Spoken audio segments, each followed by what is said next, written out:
Welcome to Section 420, Talkin Yankees, the podcast. Well, Brian Cashman strikes again, pulls off a trade to bring in a hard-throwing right-hander, Fernando Cruz, trading away Yankee, former All-Star catcher Jose Trevino in another good move by Brian Cashman. Very crafted move to bring in a power arm in here. Again, you see the Yankees is adding onto this bullpen, which again I think they definitely needed some more length there. You're strong with Luke Weaver as you closer previously as you walked into this situation, but the Yankees needed to stack up a little bit. Of course, losing Holmes, and of course the Yankees were a little thin. Again, I mentioned towards in the postseason there, and I think Cashman really, again, all the talk about, of course, Juan Soto and what do you do about first base and all that important, but the Yankees really needed to lengthen out that bullpen because they were kind of lucky to get by what they had. And Cashman lands a big price here with hard-throwing strikeout extraordinaire Fernando Cruz. So get into the whole trade, and I think it's a good deal for the Yankees. I think it's good for Jose Trevino because he's kind of a wasted talent there, just kind of being a backup catcher. Man, he's good enough to be a starter there, but it just seems like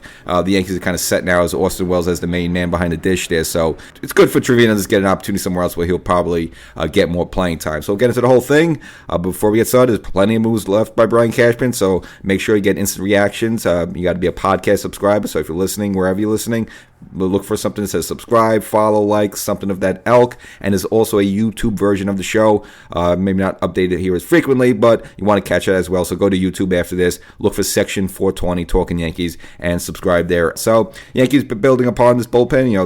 Of course, the first move was to bring in Devin Williams there. I think there was another crafty move by Brian Cashman, as he's been doing this really without splurging big money contracts. And then, of course, the signing or quote-unquote re-signing of Loizaga. A little bit of project day. He's not going to be ready for opening day, but if we know what Loizaga is and when he's healthy and on, I mean, he's a top quality back end, high leverage type of guy in games. And of course, now you're adding Fernando Cruz from the Cincinnati Reds.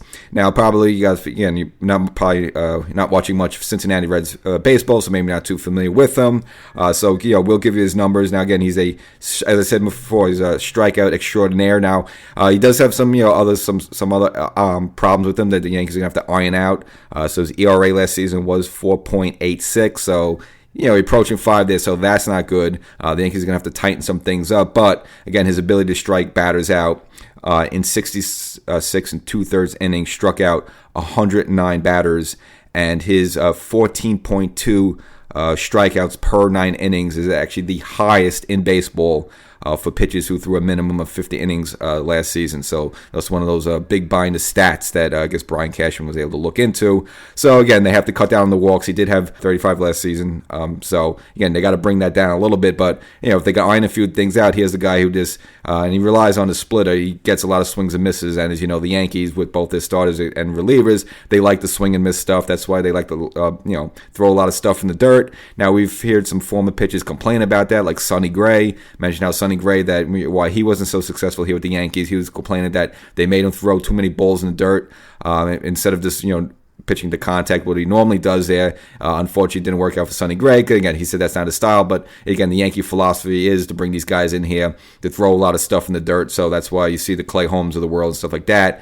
If it works, it works, and sometimes it does and it doesn't, but the Yankee philosophy, they love swing and miss stuff. They like the pitchers throwing stuff in the dirt there, so it looks like Fernando Cruz is the type of guy that does that. Now, throwing in this trade is Alex Jackson, kind of a journeyman backup. I mean, kind of a really just throwing again for this deal, nothing to him for last season in 58 games, hit 122 and had 3 home runs. Again, he's a throw-in, and I guess at least now he'll be the de facto backup to Austin Wells, which is kind of what your backup catcher usually is, not usually a light hitter and someone that's going to play maybe once a week there. So whatever he could give you is a plus. You just want him to have good defense. But of course, the prize in this is Cruz, and this now building on this Yankee bullpen, which now, again, you have Luke Weaver, you have Devin Williams, John Loizaga, and now Fernando Cruz. And now this is the point we got 3 or 4 really good guys where, if you get another one in it, great. Take it because, people get hurt. There's injuries all the time. We all know that. But now you could, all right, this is a time when maybe you want to add some of your experimental projects and your sort of your spring training invites and sort of your, as they call the bargain basement type of thing. We want to add on to see what you gave it. But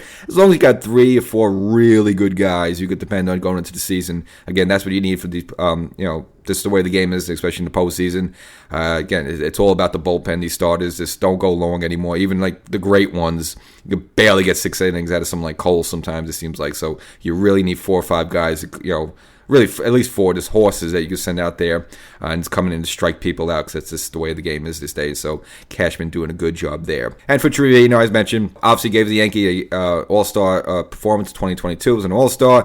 2023, unfortunately, he had the hurt wrist. His season was cut short. And last season as well, I mean, he wasn't hurt, but we saw some of the problems with him, in terms of throwing out runners and the timing of him to get to his feet to throw the ball there. And we had that disastrous game at Fenway Park where the Red Sox swiped 9 bases on him, set a record there. So, Trevino was having some issues. I mean, he was always known as a good framer. So pitches throwing to him, he could get them, steal strikes for them. He was a good framer, but having a little bit of issues getting on his feet, throwing the ball, throwing runners out there. Seen a little bit of a decline there.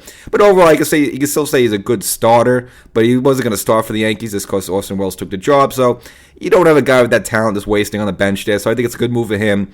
Go to the Reds, go to a new situation, probably get more playing time, and and kind of take it from there. So kind of like Nestor Cortez, we've probably seen the best we're going to get out of Trevino. So you get the best out of him, and then you trade him off, and that's just what a good GM does. And for all, again, people complain about Cashman, this, and that. Again, he is very crafty in that way, pulling off a good move here, bringing a good raw talent like Cruz. Now he's kind of a weird situation, Cruz. You might think, well, he's just some young kid. He's not. He's 34 years old, but he's what you call a bit of a late bloomer. And actually, now that the Yankees have him, they actually have him under control. He's not a free agent until 2029. So this is a guy that's going to be making relative peanuts. So if this works out for the Yankees, here's someone you have under control for a number of seasons. So it's not like a one-year rental like it kind of Devin Williams is kind of to a degree. It's there. So here's a guy from the National League Central. Well, yeah, I know we have interleague and stuff like that, and you have scouting and all this other stuff and stats, but he is a guy who, is for the American League East and for the bulk of the American League. They probably never seen him before, only maybe faced him once or twice. So, for Cruz, that's the advantage. I mean, it's a lot of these batters haven't even seen him before. So he gets come out and, obviously, the advantage to the pitcher versus if you've seen a guy a million times, well, you know what he's got and he's going to throw at you, then the advantage goes back to the batter. But this is a guy you're throwing into the American League East with probably a lot of these teams and a lot of these hitters never seen before. So another good reason why to bring Cruz in and get another good move, Cashman pulling this one off. So Cashman strikes again, straightening up the Yankee bullpen. Now also a little round baseball. One of the names that will be thrown out there for first base with the Yankees, which initially I thought could have made sense, but I think once the Yankees got Cody Bellinger, I think that was off the table. And now that's course Christian Walker ends up signing with the rival Houston Astros, 3-year deal worth $60 million. And again, that's what the rumors were. The rumors were about he was looking for a 3-year deal around 55. This upped it a little bit to about 60. And, they said, well, should bring this guy for the Yankees. Again, at age 33, and he's going to be 34 next season, I didn't like the idea of a 3-year commitment for him. If he was okay, let's say he was only 29, 30 years old, and he wanted 5 years, that's a little better situation because at least you get 3 or 4 really prime years. And if you have 1 year left in the contract where he's a dog, all right, finally, you eat it. It's no big deal. But you don't want to give a guy big money like that when he's already 33, and now you committed to him to 36, 37. You're really getting on the edge there.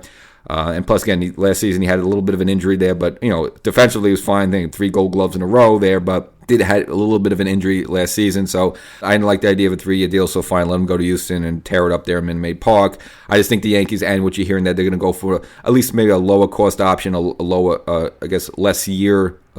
Shorter term options, and that's of course the Carlos Santanas of the world, or someone like maybe Paul Goldschmidt, in that direction where they only have to give a player in their late 30s, but you don't have to give a 1-year commitment. So I'm okay if the Yankees want to go there, or if they just stand pat on the deal and just kind of all right, we'll just go to war with this. Bellinger maybe mostly in center, couple of games at first base, maybe a little Ben Rice at first base, maybe a little DJ LeMahieu at first base. I would like to have it. Ultimately, it'd be great to have an everyday first baseman. But if the Yankees just want to just toy around with that just to start the season or just see what they got in the spring training, wouldn't it be terrible?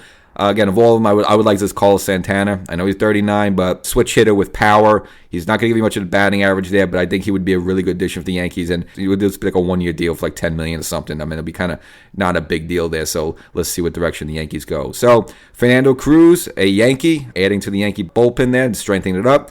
Alex Jackson, a bit of a throw-in, and of course Jose Trevino, like Nestor Cortez, you wish them the best. Good Yankees, solid Yankees, but we've seen the best we're going to see out of them, and that's what you do. You get someone on the cheap, you run them out as much as you can, and whatever value you could get for them, you make the trade. So another good move by Brian Cashman. Catch you next time.